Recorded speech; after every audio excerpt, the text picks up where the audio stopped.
खाने पीने के सामानों में गिरावट के बीच अक्टूबर महीने में भारत की थोक महंगाई दर घटकर निगेटिव 0.52% पर आ गई है, यानी माइनस में है। अब ये भी जान लीजिए कि लगातार 7वां महीना है जब थोक महंगाई शून्य से नीचे रही है। नमस्कार, स्वागत है आप सभी का। आपके साथ मैं हूं स्वप्निल। महंगाई हमेशा से सियासत का सबसे हॉट मुद्दा रहा है। सरकारें इस मुद्दे पर गिरी हैं, बनी हैं। यही मुद्दा कांग्रेस को पहले 2023 और फिर 2024 में अपने लिए संजीवनी नजर आ रहा है। यह अलग बात है कि अब तक कांग्रेस को इस मुद्दे पर एक बार भी माइलेज नहीं मिला, लेकिन इस बार अलग यह है कि महंगाई राहत कैंप का हाथ के पास हथियार है। इधर बीजेपी अपने सेट एजेंडे के साथ आगे बढ़ रही है और महंगाई पर कांग्रेस के वार पर तरह तरह से वार भी कर रही है। एक सच यह भी सामने आया है कि दिवाली पर बाजार गुलजार रहे। अब सवाल यह है कि क्या महंगाई लोगों को परेशान नहीं कर रही, या शहर और गांव में इसका असर अलग अलग है। सवाल यह भी है कि ताजा आंकड़ों ने कहीं कांग्रेस के मुद्दे की हवा तो नहीं निकाल दी। आज इसी पर चर्चा करेंगे। मेरे साथ जो गेस्ट जुड़ रहे हैं आपको इंट्रोड्यूस करवा देता हूं। सुरेश गर्ग जी बीजेपी का प्रतिनिधित्व कर रहे हैं और सुमित गर्ग जी कांग्रेस का प्रतिनिधित्व कर रहे हैं। आप दोनों का स्वागत है समाचार प्लस पर। सुमित जी, आपसे शुरुआत करना चाहता हूं। आप महंगाई की बात कर रहे हैं और थोक महंगाई दर लगातार नेगेटिव में है। क्या आज जारी हुए आंकड़े आपके मुद्दे की हवा निकाल रहे हैं? सर नमस्कार। सबसे पहले तो आपको और आपके सभी दर्शकों को मेरी तरफ से दिवाली की बहुत बहुत शुभकामनाएं। जहां तक ये नए आंकड़े आने की बात है तो ये इनकी बाजीगरी है। कैसे? आज तक भाजपा की यही नीति रही है, जब भी कोई प्रदेश के इलेक्शन हो या लोकसभा के चुनाव हो तो झूठे आंकड़े लाके जनता के सामने पेश करते हैं। महंगाई का आंकड़ा ये है सर कि पिछले एक साल में पेट्रोल कच्चे तेल की कीमत 30% से ज्यादा डाउन हुई है, लेकिन इन्होंने 1 रुपया या 1% कहीं पे भी पेट्रोल या डीजल की कमी नहीं की पैसों में। उसके चलते हर चीज में के पैसे दामों में बढ़ोतरी हुई है। नहीं, लेकिन सुमित जी मुझे समझाइए। एक तो ये होलसेल प्राइस इंडेक्स है जो सरकार नहीं बनाती, आप ये कह रहे हैं कि सरकार बाजीगरी कर रही है। दूसरी बात मैं आपसे ये कह रहा हूं कि अगर खाने पीने के सामान कम हुए हैं तो वो तो दिख रहे हैं ना। जैसे दाल का रेट कम हुआ तो वो दिख रहा है ना। सर दाल के रेट की जहां तक मैं बात करूं, दाल का रेट अगर आप जनवरी में देखेंगे तो जिस दाल का रेट 100 रुपए किलो था वो आज की तारीख में जुलाई आते आते 250 रुपए के आसपास आया। लगभग 80 से 100% की उसमें उछाल आया। अब जाके ये उसको 150 रुपए कर देते हैं तो ये कहीं से भी ये नहीं कहा जा सकता कि इन्होंने उसमें कमी करी है। नहीं, लेकिन डाउन तो है। डाउन है, लेकिन पहले बढ़ाया और अब क्योंकि चुनाव सामने आ गए इसलिए उन्होंने उसको कम किया। नहीं, पर क्या आपको ऐसा नहीं लगता कि इससे ये भी महसूस होता है कि शायद अब महंगाई केंद्र की पकड़ में आ चुकी है, उनका कंट्रोल है? सर केंद्र की पकड़ में आने ना आने की बात नहीं है, बात यह है कि इनकी नीयत नहीं है। बेसिकली ये चाहते नहीं है कि जनता को राहत मिले। ये जनता से के जेब से पैसा निकाल के अपने किन्हीं साथियों को देना चाहते हैं, अपने उद्योगपति साथियों को। ये जनता की जेब की खून पसीने की कमाई का पैसा जो है अपने साथियों की जेब में ट्रांसफर करना चाहते हैं। नहीं, लेकिन ये खाद्य महंगाई दर है जो आप देखेंगे अक्टूबर में जो 1.54 से 1.07 हो चुका है। इसके अलावा जो रोजाना जरूरत के सामान होते हैं महंगाई दर उसमें 3.70% से घटकर 1.82% आ चुकी है। इसका मतलब यह है कि कमिंग डेज में हम चीजों का मूल्य तो कम देखेंगे। सर उस कंपैरिजन में नहीं है ना। आपने जो चीज की रेट 100 रुपए थी आपने 200 रुपए कर दी, अब उसमें 10 रुपए 20 रुपए कम कर रहे हैं तो राहत कहां मिल रही है? मेरा नहीं, लेकिन सर अठन्नी में मिलने वाला सामान आपके समय में भी तो 27 रुपए से 50 रुपए या 100 तक पहुंचा ना। लेकिन उसका अगर आप रेट निकालेंगे तो 100% की या 150% का इजाफा कभी नहीं हुआ। मैं मानता हूं महंगाई हर दौर में बढ़ी है, लेकिन वो शने शने बढ़ी कि कहीं 10% बढ़ी या 20% बढ़ी। यहां यह हुआ कि जनवरी में तुअर दाल की रेट कुछ 100 रुपए तो आके ये कुछ गिनाना चाह रहे हैं? हाँ जी, जो बोलिए। जीरे का भाव जनवरी में 2023 में 350 से 375 था, अब वो 675 से 700 है। लगभग आप किस महीने का आंकड़ा बता रहे हैं? दूसरा वाला जुलाई का सर। जुलाई का ना? जुलाई 2023 में 700 रुपए है, 350 से 700। लेकिन सर जुलाई से अक्टूबर आ गया ना। जुलाई के बाद आज की तारीख में अगर इसको लाके ये 650 पे टिकाते हैं या 600 भी लाते हैं तो जनवरी से अगर हम कंपेयर करें तो 350 जनवरी में भाव था, उसको ये अगर आज 600 में देते हैं तो कोई कमी नहीं कर रहे। नहीं, लेकिन सुमित जी आप समझिए ना, मैं ये कह रहा हूं आप जुलाई की बात कर रहे हैं, फिर उसके बाद अगस्त और सितंबर में भी चीजें डाउनफॉल में रही और अब अक्टूबर के आंकड़े हम देख रहे हैं। तो सर मैं वही कह रहा हूं कि 350 जनवरी में था, जुलाई आते आते वो 700 रुपए का हो गया। अगर ये आज 600 रुपए का दे रहे हैं या 650 रुपए का दे रहे हैं तो इसमें महंगाई में कमी कहां है? 350 रुपए की चीज को जो जनवरी में 350 की थी आज 600 रुपए में दे रहे हैं। ठीक है सुरेश गर्ग जी, महंगाई का मुद्दा कांग्रेस ने बार बार बनाने की कोशिश की, लेकिन किसी भी चुनाव में उनको कोई खास फायदा वो उठा नहीं पाए।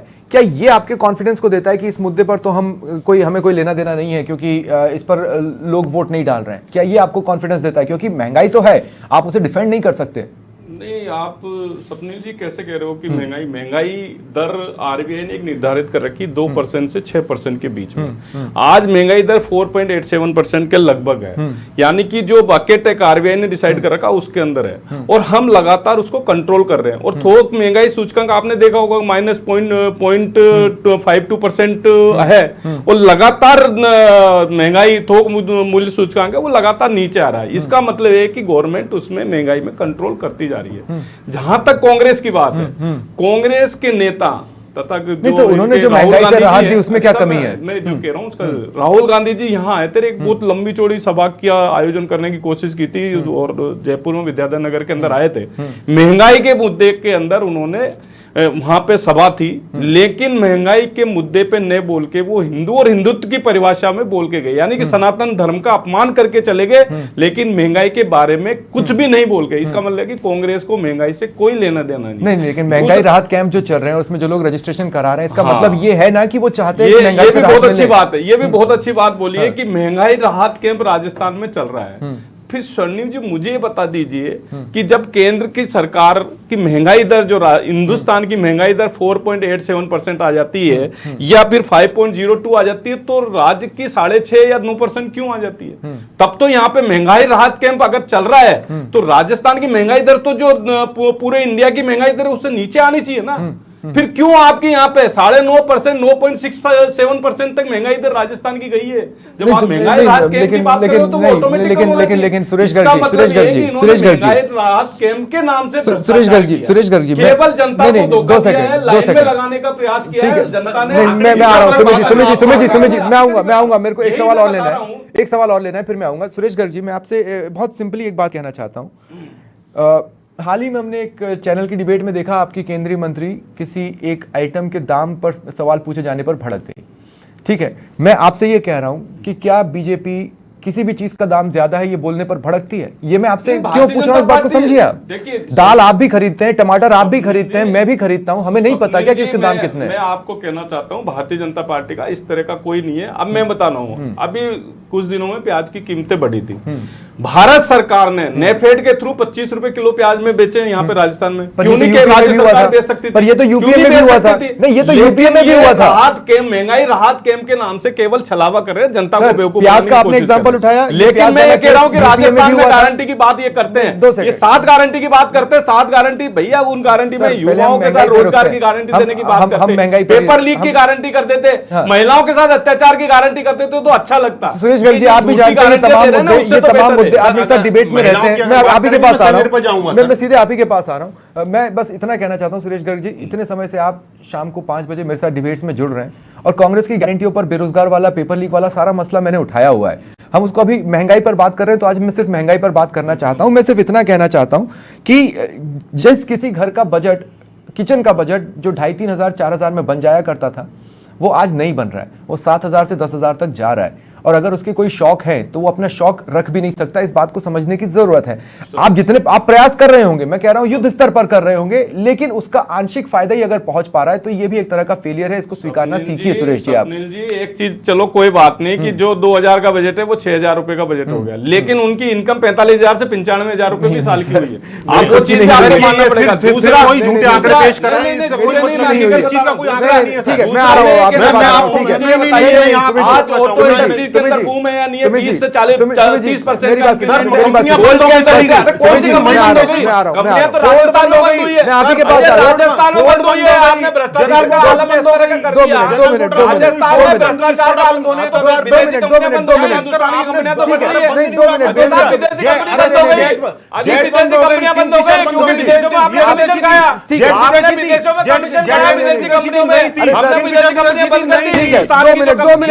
2 मिनट प्रोडक्शन पे हमने ध्यान दिया। आज टाटा को देख लीजिए, वो प्रोडक्शन इनके कर पास रही है, ना मारुति नीति को है, देख रही है, वो नहीं, प्रोडक्शन सुरेश, कर रही है। केवल और केवल भ्रष्टाचार के दम पे मैं रिक्वेस्ट कर रहा हूं, मैं रिक्वेस्ट कर रहा हूं, मैं आ रहा हूं, मैं आपके पास आ रहा हूं। जिसके चलते ये महंगाई बढ़ाने का काम करते हैं। भ्रष्टाचार एक के अलावा कोई काम पैसा, नहीं है। एक पैसा, ठीक है। एक पैसा आज तक इन्होंने ठीक है। पेट्रोल सर, डीजल सर, का सर, कम नहीं सुरेश किया। जी, free petrol Suresh ji, diesel पे सुरेश जी, एक सस्ता कच्चा तेल हिंदुस्तान ठीक है, में 2 मिनट, 2 मिनट, 2 मिनट, 2 मिनट।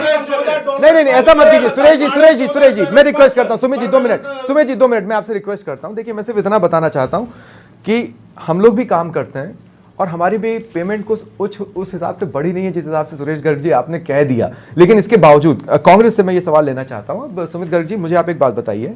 देखिए, आप खुद आंकड़े गिनाने पर विश्वास रखते हैं, लेकिन एनसीआरबी के आंकड़े बताएं तो आप नकारते हैं, फिर हम महंगाई के आंकड़े बताएं आप उसे नकार रहे हैं। तो हम किसी आंकड़े को तो फाइनल मानेंगे ना। कांग्रेस के आंकड़ों का सोर्स क्या है? नहीं, 2 मिनट रुकिए ना, कांग्रेस के आंकड़ों का सोर्स बताइए। अरे सुरेश गर्ग जी, प्लीज, सुरेश जी, सुरेश जी, अरे सुरेश जी, लंदन में कपड़े प्रेस होने जाते थे नेहरू के तो लंदन में जाते थे, तब क्या हो गया था आपको? अच्छा 2 मिनट, 2 मिनट, मैं रिक्वेस्ट कर रहा हूँ, मैं रिक्वेस्ट कर रहा हूँ सुरेश जी, सुरेश जी, सुरेश जी, बस 2 मिनट। सुमित जी, सुमित जी, सुमित जी, सीधा सवाल, सुमित जी, सीधा सवाल है, 2 मिनट। चलो ये मुझे बताइए, आपका मुख्यमंत्री कौन है? चलो आप ये बताइए, कांग्रेस का मुख्यमंत्री कौन है? कौन है बताइए, ना बताओ ना, इसका मतलब आप बताइए। अरे भाई, नहीं नहीं नहीं नहीं नहीं नहीं नहीं नहीं नहीं, नेता क्यों बोल रहा है कि हम 2 मिनट, 2 मिनट, सुमित गर्ग जी, मैं आपके पास आ रहा हूं। हर आंकड़ों को आप नकारेंगे, लेकिन आप अपने आंकड़ों को सही बताएंगे, उसका सोर्स क्या होता है? क्योंकि अब सेंटर में तो आप है नहीं, तो आपके पास सोर्स कहां से आ रहे हैं, ये आंकड़े कहां से आ रहे हैं जो आप बता रहे हैं, सिवाय दाम के, मतलब जिसमें आप ये बता पाए कि नहीं बेलगाम तरीके से महंगाई बढ़ रही है और आज भी बढ़ रही है। सर, आंकड़ों की जहां तक बात है, अगर राजस्थान की बात मैं करूं तो पिछले 22 और 23 फाइनेंशियल ईयर में इस प्रदेश की पर कैपिटा इनकम 13.5% से बढ़ी है और फिजिकल डेफिसिट इस स्टेट का नहीं, लेकिन स्टेट की महंगाई दर कितनी है? स्टेट की महंगाई दर कितनी है? मैं बता 4% से डाउन हुई ठीक है, लेकिन क्योंकि पर कैपिटा इनकम बढ़ी, फिजिकल डेफिसिट कम हुआ, इसलिए बीजेपी ने जो भी महंगाई केंद्र सरकार के माध्यम से बढ़ाई, उसको पूरा करने के लिए हमने 1150 रुपए का जो सिलेंडर था 500 रुपए में दिया, हमने 100 रुपए नहीं नहीं नहीं, मैं आपसे क्या पूछ रहा हूं, प्रदेश की इंडिपेंडेंट महंगाई दर कितनी है? वो स्टेट की, वो नेशन की महंगाई दर से ज्यादा क्यों है? अगर आपका इतना कंट्रोल है चीजों पर, आपको राहत कैंप की जरूरत नहीं पड़ती अगर आप देश के साथ चल रहे होते। सीधा सा सवाल है, मैं बता रहा हूं वही कि 0.6% के लगभग नेशन की से हमारी थोड़ी सी ज्यादा है। क्यों 5.02 है, 6.53 राजस्थान की है, 0.6% के लगभग का कोई रेशियो है, लेकिन ठीक, मैं आ रहा हूं। हाँ, लगभग 1.25% का फर्क है, लगभग 1.25% का फर्क है। क्यों है? हमेशा फर्क रहा है। फिर दूसरा ये 1150 आप कंट्रोल कर रहे हैं ना? हाँ, नहीं, आप मैं आ रहा हूं ना, मैं आपके पास। उसका भी सबसे बड़ा कारण ये केंद्र सरकार की सौतेली नीतियां। केंद्र सरकार, राजस्थान की कांग्रेस सरकार को जो फंड है हमारे सर, मुझे एक बात बताइए, कोरोना टाइम पे आपकी इकोनॉमी को एक बहुत बड़ा जर्क लगता है, उसके बाद आप लोगों को राहत देने के नाम पर सरकारी खजाने का मुंह भी खोलते हैं। क्या इससे आपकी पॉलिसीज इफेक्ट नहीं पड़ी ना? इस पर ये भी तो एक वजह रहा है ना, आपकी चीजें कंट्रोल में नहीं रही, कंट्रोल के बाहर गई। नहीं, कोरोना काल की जहां तक बात में, अगर आपने कोरोना की बात करी है तो कोरोना की इस देश में सबसे अच्छा अगर कहीं प्रबंधन हुआ तो राजस्थान की सरकार ने नहीं, लेकिन दुनिया में तो देश में अच्छा प्रबंधन हुआ ना। दुनिया में जिस तरीके से महंगाई बढ़ी उतनी ना देश में नहीं बढ़ी। हमारा जो मॉडल था पूरे देश ने फॉलो किया, कोरोना का जो मॉडल राजस्थान का था वो पूरे देश ने फॉलो किया। अच्छा, ठीक है, ठीक है। मैं एक बार फिर सुरेश गर्ग जी आपके पास आ रहा हूं। आप समझते हैं लगातार महंगाई अगर निगेटिव पर बनी रहे तो इसका भी इकोनॉमी पर असर होता है। अब आप जो आंकड़ों की बात कर रहे थे, मैं आपसे बताता हूं। आप देखिए, मीठा मीठा गप गप कैसे करते हैं, आप बताते हैं कितने पीएफ अकाउंट खुले, लेकिन कड़वा कड़वा थू थू कैसे करते हैं, आप ये नहीं बताते कितने पीएफ अकाउंट बंद हुए या कितनों में अब पैसा जाना बंद हो गया। मैं आपसे ये कह रहा हूं, निगेटिव इकोनॉमी भी लंबी खींची तो फिर नौकरियां जाएंगी, फिर प्लांट्स बंद होंगे और इसका असर फिर इस रूप में देखने को मिलेगा कि एक अलग तरह से महंगाई परेशान करने लगेगी। देखिए स्वप्निल जी, कई जगह होती है, कई पैरामीटर्स होते हैं, उसके हिसाब से है। मैन्युफैक्चरिंग में आपने देखा होगा पीएमआई इंडेक्स अगर 50 से ऊपर रहता है यानी कि इंडिया के अंदर ग्रोथ है। अच्छा। आज पीएमआई इंडेक्स आ रहा है 55-56 के लगभग। 55-56 का मतलब है कि इंडिया के अंदर ग्रोथ है, तो आज हिंदुस्तान ग्रो कर रहा है। हाँ। आज हिंदुस्तान को आप देख लीजिए। देखिए मैं एक और चीज आपको करेक्ट कर दूं सुरेश गर्ग जी, आज सेमीकंडक्टर की फैक्ट्रियां लग रही है। आप इसमें से अच्छे वाले आंकड़े, मैंने कहा ना आप मीठा मीठा गप गप करते हैं, मैं बता रहा हूं, देखिए ईंधन और बिजली, नहीं, 2 सेकंड, ईंधन और बिजली, ईंधन और बिजली की जो थोक महंगाई दर है वो बढ़ी है, मैन्युफैक्चर्ड प्रोडक्ट्स की महंगाई दर है वो बढ़ी है। इन्हीं आंकड़ों में आपने 2 आंकड़े अपने पसंद के लपके जरूर है, लेकिन 2 आंकड़े आपको तड़पने के लिए मजबूर भी करेंगे। लेकिन स्वप्निल जी एक चीज देखोगे, जो भी आंकड़े हैं उसमें आपको चेंज, अगर आज किसी चीज में महंगाई दर आप बढ़ाने की बात कर रहे हो कि थोक सूचकांक में कोई पर्टिकुलर आइटम है, लेकिन उसको पिछले महीने से या उससे अगले महीने से कंपैरिजन करोगे तो वो उसमें तब्दीली है। आप समझिए ना सर, ईंधन और बिजली की थोक महंगाई बढ़ी है, आप बिजली पर वार करते हैं ना, फिर बिजली की थोक महंगाई दर क्यों बढ़ी है? तो बिजली की थोक महंगाई दर क्यों बढ़ी है? 11.90 प्रति यूनिट। तो बिजली की थोक महंगाई क्यों बढ़ी है? नहीं तो राजस्थान में बता रहा हूं ना मैं, इस तरह राजस्थान में नहीं, ये देश के आंकड़े हैं सर, क्या बात कर रहे हैं? बिल्कुल सही है, सभी स्टेटों के आंकड़े आते हैं, सभी स्टेटों के आंकड़े आके मर्ज कर दिए जाते हैं। राजस्थान में 2018 के अंदर भारतीय जनता पार्टी की सरकार थी, सब 5.5 रुपए प्रति यूनिट बिजली की दर थी। इन्होंने 2018 में प्रॉमिस किया था कि हम पूरे 5 साल में बिजली की दर नहीं बढ़ाएंगे। स्वप्निल जी आप ताजुब करोगे, 11.90 प्रति यूनिट हो गई है, यानी कि जस्ट डबल का भाव हुआ, तो वो आप बिजली की दर बढ़ेगी ना नेचुरली। अगर कोई स्टेट के अंदर ये आपकी कॉस्ट बढ़ेगी तो पूरे राज्यों को मिला के आता है। तो सुमित गर्ग जी एक और चीज में कह रहा हूं, शॉर्ट में कह रहा हूं, इन्होंने एक अभी बहुत अच्छा कहा था कि 1150 रुपए का, मैं इनसे पूछना चाहता हूं कि 1150 रुपए का सिलेंडर नहीं है, 606 रुपए का सिलेंडर है, जिसको आप 500 रुपए में दे रहे हैं, और वो भी 2 महीने के लिए है, वो भी बंद हो गया। जैसे RGHS के अंदर अभी दुकान आप चले जाइए किसी भी मेडिकल स्टोर पे, कोई भी दुकान पे दवाइयां नहीं मिल रही है। ठीक है, आपने केवल अब जवाब ले लेते हैं, अब जवाब ले लेते हैं, मुख्यमंत्री कह रहा है कुर्सी बचाने के लिए, अब जवाब ले लेते हैं, मतलब क्या है फिर? कुछ भी नहीं है। ठीक है सुमित गर्ग जी, देखिए सवाल क्या है, आप राहत का पिटारा खोलना चाहते हैं, खोलिए, लेकिन उसी के साथ आपको इकोनॉमी को भी चलाना होगा। आप कैसे चलाएंगे? क्योंकि मोटिव ये दिख रहा है कि अगर आप कहीं से भी संभलेंगे तो उसको भी आप खजाने का मुंह खोलकर हटाने के लिए तैयार बैठे। बिजली की बात कर लीजिए आप, बिजली की बात कर लीजिए आप, इन्होंने अडानी के लिए बात करी, तो अडानी को यहाँ पे ठेका किसने दिया, इनसे पूछ लीजिए। ठीक है, वो मुख्यमंत्री के बगल में कौन बैठा था? अडानी बैठा था। और नहीं, लेकिन सुमित गर्ग जी सवाल बहुत सीधा सा है, सवाल बहुत सीधा सा है, आप क्या करने वाले हैं? क्योंकि बिजली को लेकर आपने जो वादा किया वो आपने निभाया नहीं।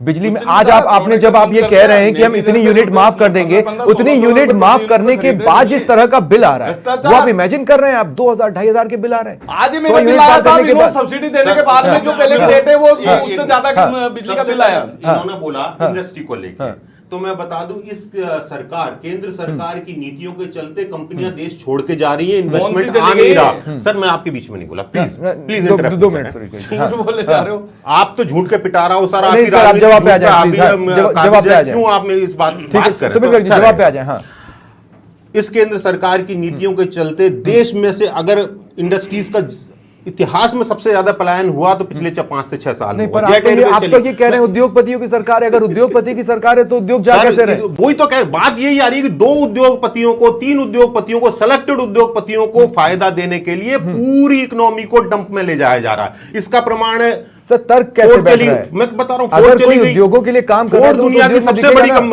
मोटर बनाने वाली कंपनी वो चली गई, उसके बाद जनरल मोटर्स चली गई, जेट एयरवेज बंद हो गई, किंगफिशर बंद हो गई, ये सारी कंपनियां इनकी नीतियों के चलते बंद हुई। एक मिनट, इनको कमीशन देते हैं, वो कंपनियां चलनी चाहिए। नहीं सर जेट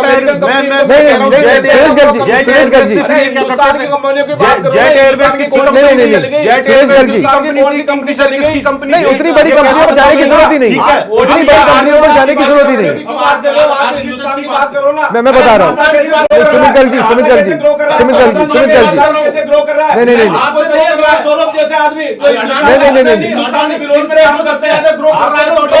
ठीक है,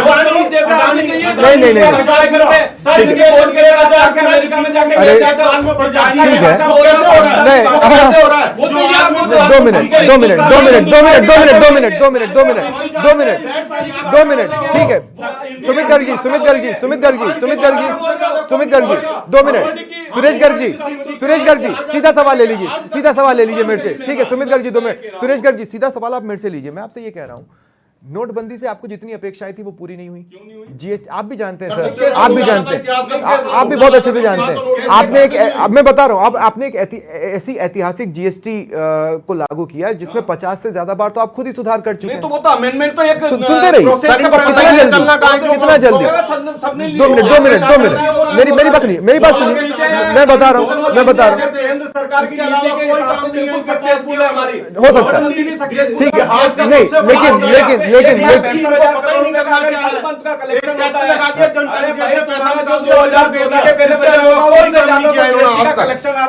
केवल झूठ आज 18.5 लाख करोड़ रुपए का जीएसटी कलेक्शन है। आपने पूरा बजट है, उससे ज्यादा हमारा जीएसटी का ही अकेला का कलेक्शन है। 2 मिनट, नहीं, 2 सेकंड।